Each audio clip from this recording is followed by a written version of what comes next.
السلام عليكم ورحمة الله وبركاته.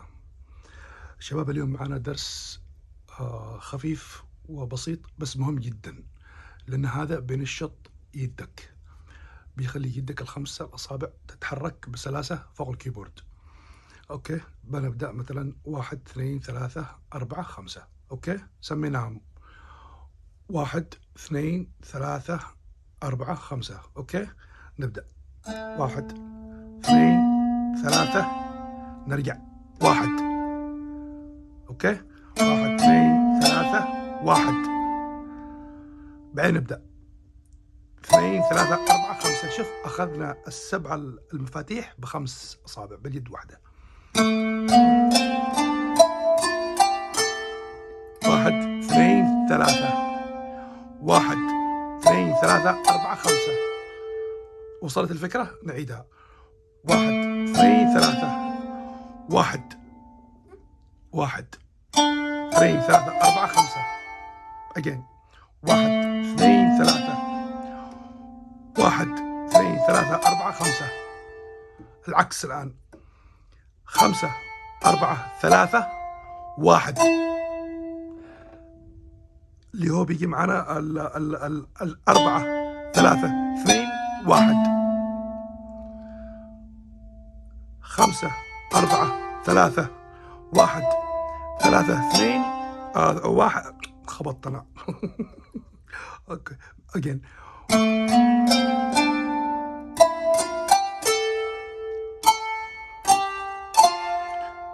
5 4 3 1. بعدين ندخل اللي هو الأربعة 3 2 1، على حسب ما سمينا الأصابع، اللي هو 1 2 3 و4 و5. أوكي،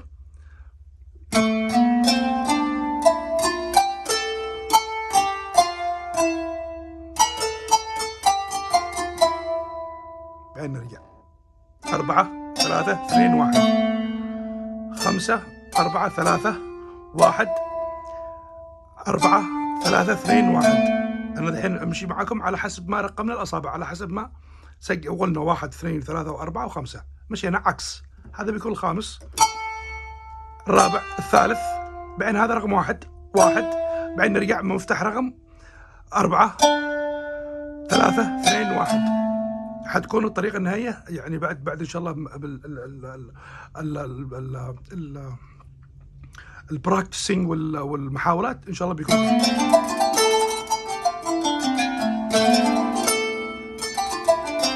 شوف،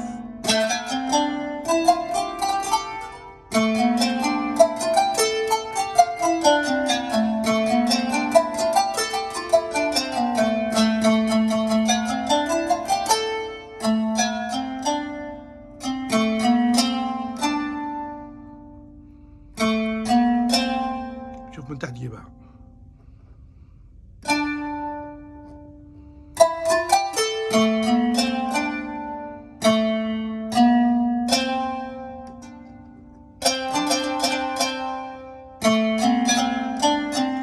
يعني 1 2 3، وبعدين جيب هذه من تحت جيبها.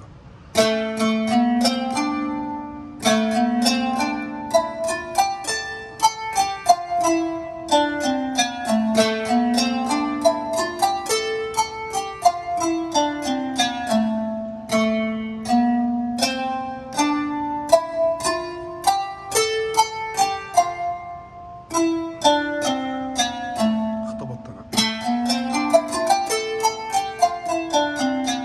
بركز بالكاميرا وصباعي بنفس الوقت.